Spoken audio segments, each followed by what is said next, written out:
नमस्कार, मेरा नाम है रश्मि गुप्ता। हिंदी वर्णमाला वीडियो में मैं हिंदी वर्णों के बारे में पहले बता चुकी हूँ, लेकिन वर्णों को अलग अलग दृष्टिकोण से कई श्रेणियों में रखा गया है। आज हम उन्हीं वर्णों को फिर से जानेंगे, लेकिन उच्चारण की दृष्टि से, यानी कौन सा वर्ण मुंह के कौन से भाग से बोला जाता है या कौन से व्यंजन को बोलते समय जीभ मुंह में कहाँ स्पर्श करती है। इन सब की दृष्टि से वर्णों को पढ़ेंगे। कुछ लोग ये भी पूछते हैं कि अल्प प्राण और महाप्राण क्या हैं, या सघोष और अघोष क्या हैं। तो मैं क्रम से इन सभी बिंदुओं पर चर्चा करूंगी।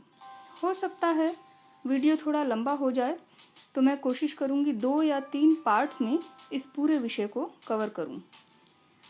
तो हमारा जो उद्देश्य है वो ये रहेगा कि हम ये 6 बातें जान लेंगे। पहला, स्वरों के भेद, यानी ह्रस्व दीर्घ स्वर क्या होते हैं। दूसरा, व्यंजनों के भेद, यानी स्पर्श व्यंजन, अंतस्थ व्यंजन, ऊष्म व्यंजन क्या हैं। तीसरा, सभी वर्णों का उच्चारण स्थान। चौथा, उच्चारण के आधार पर व्यंजनों का वर्गीकरण। पांचवा, अल्प प्राण और महाप्राण व्यंजन, और सघोष और अघोष व्यंजन। ये 6 बातें हम जानेंगे। लेकिन इस क्रम में सबसे पहले हम स्वरों के भेद और व्यंजनों के भेद के बारे में बात करेंगे। तो सबसे पहले तो ध्वनि को जान लीजिए कि ध्वनि क्या है। ध्वनि का अर्थ है साउंड, ये आप सभी जानते हैं, आवाज़। और व्याकरण में ध्वनि वर्ण को कहते हैं। सबसे छोटी ध्वनि जिसके और टुकड़े नहीं हो सकते वर्ण कहलाती है। वर्णमाला के अक्षरों को जानने के लिए आप मेरा वर्णमाला वाला वीडियो देख सकते हैं। हिंदी वर्णमाला के 2 भेद किए गए हैं, स्वर और व्यंजन। तो पहले जानते हैं स्वर किसे कहते हैं। जिन वर्णों को बोलते समय हवा मुंह में बिना रुके बाहर आती है, उन्हें स्वर कहते हैं। जितने भी स्वर हैं, अ, आ, ई, आप इनको बोलकर देखिए। इनको बोलते समय हवा जो है मुंह से सीधी निकल जाती है बिना कहीं टकराए, तो इन्हें स्वर कहते हैं। और इनकी एक और विशेषता है, ये स्वतंत्र ध्वनियाँ हैं, यानी इनके उच्चारण के लिए हमें किसी और अक्षर की या ध्वनि की सहायता लेने की ज़रूरत नहीं पड़ती है। तो ये हुआ कि स्वर किसे कहते हैं। और अब हम जानेंगे स्वर के भेद। उच्चारण की दृष्टि से स्वर 3 प्रकार के होते हैं। ह्रस्व स्वर होता है। ह्रस्व का मतलब होता है छोटा। लघु, तो ह्रस्व स्वर को लघु स्वर भी कहते हैं और मूल स्वर भी कहा जाता है इसे। जिन स्वरों के उच्चारण में सबसे कम समय लगता है उन्हें ह्रस्व स्वर कहते हैं। ये 4 हैं: अ, छोटी ई, छोटा उ और री। ये चारों ह्रस्व स्वर हैं। इनके उच्चारण में सबसे कम समय लगता है। स्वर का दूसरा प्रकार है दीर्घ स्वर। दीर्घ यानी नाम से ही पता चल रहा है, बड़ा। जिन स्वरों के उच्चारण में ह्रस्व स्वरों से दुगुना समय लगता है उन्हें दीर्घ स्वर कहते हैं। और ये 7 हैं: आ, बड़ी ई, बड़ा ऊ, ए, आई, ओ, औ। ये 7 दीर्घ स्वर हैं। इनके उच्चारण में ह्रस्व स्वर से दुगना समय लगता है। तीसरा भेद है प्लुत स्वर। जिन स्वरों को बोलने में दीर्घ स्वरों से भी ज़्यादा समय लगता है, यानी ह्रस्व स्वरों से 3 गुना ज़्यादा समय लगता है, उन्हें प्लुत स्वर कहते हैं। ऐसे स्वर के आगे हिंदी की गिनती का अंक 3 लिख दिया जाता है। जिस तरह से हम हिंदी की गिनती में 3 लिखते हैं, वो अंक ऐसे स्वरों के आगे लिख दिया जाता है, जिससे पता चल जाता है कि ये स्वर प्लुत स्वर है। प्लुत स्वर का प्रयोग किसी को दूर से पुकारने में या मंत्रों के उच्चारण में किया जाता है, जैसे ओम। संस्कृत के मंत्रों में आपने देखा होगा ओम इस प्रकार लिखा जाता है।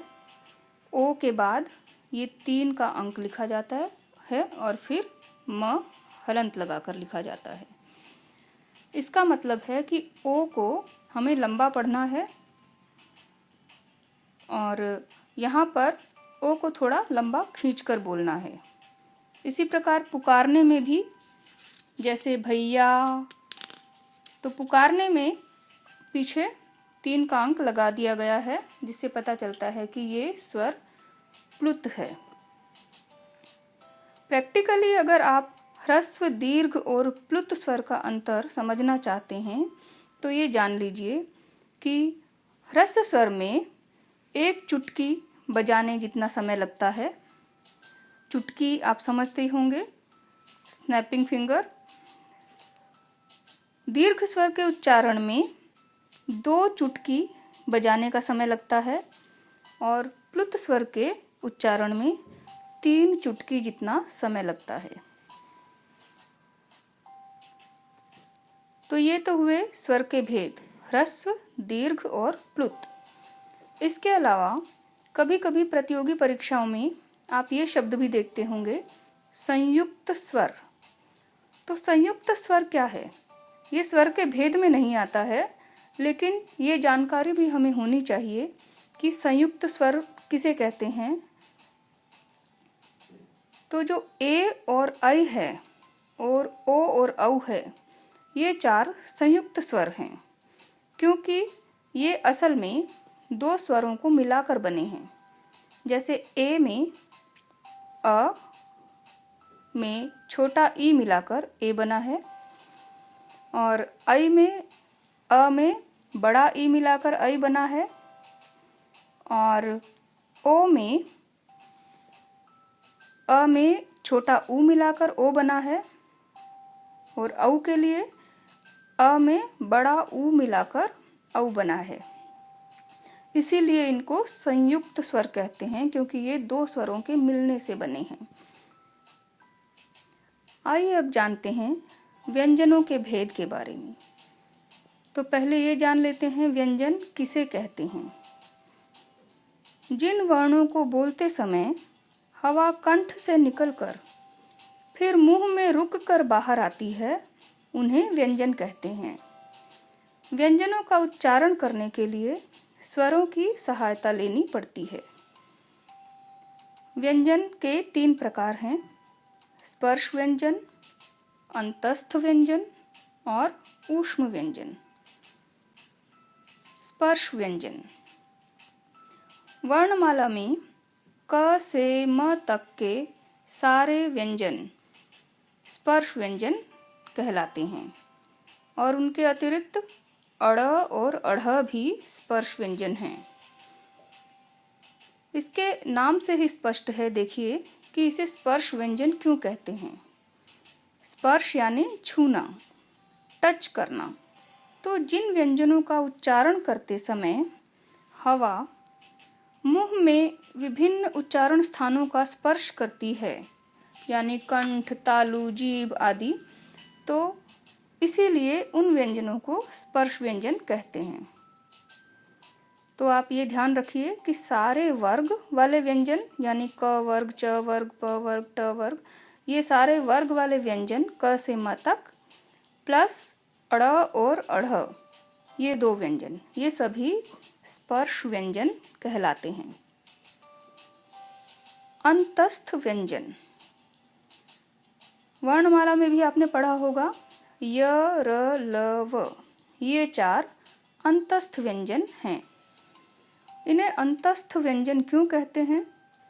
अंतस्थ का अर्थ है किसी चीज के बीच में या मध्य में। तो इन 4 अक्षरों का उच्चारण स्वर और व्यंजन के बीच का होता है, यानी हवा सीधी बाहर भी निकल रही है और हल्का सा कहीं टकरा भी रही है। आप बोलकर देखिए य, र, ल, व, इसमें दोनों काम हो रहे हैं, इसलिए इन्हें सेमी वोवल्स भी कहते हैं और इसीलिए इनका नाम अंतस्थ व्यंजन है। तीसरा प्रकार है ऊष्म व्यंजन और ये हैं 4 श, श, स और ह। ऊष्म का मतलब है गर्म। जिन व्यंजनों का उच्चारण करते समय हवा मुंह में टकराकर गर्मी पैदा करती है, ऊष्मा पैदा करती है, उन्हें ऊष्म व्यंजन कहते हैं।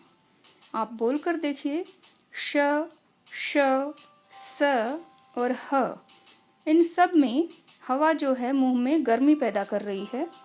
इनका उच्चारण क और दूसरे व्यंजनों से अलग है, तो इसीलिए इन्हें ऊष्म व्यंजन का नाम दिया गया है। तो इस प्रकार पूरी वर्णमाला के सभी वर्ण स्वर भेद और व्यंजन भेद में आ गए। आज हमने उच्चारण की दृष्टि से स्वर भेद और व्यंजन के भेदों को जाना। वीडियो काफ़ी लंबा ना हो जाए, इसीलिए मैं अगले वीडियो में उच्चारण स्थान की दृष्टि से वर्णों के बारे में जानकारी दूंगी, यानी कौन सा वर्ण कौन से उच्चारण स्थान से बोला जाता है और कंठोष्ठ्य, दंतोष्ठ्य या नासिक्य क्या हैं। तो ये सब जानने और समझने के लिए देखिए हमारा अगला वीडियो। धन्यवाद।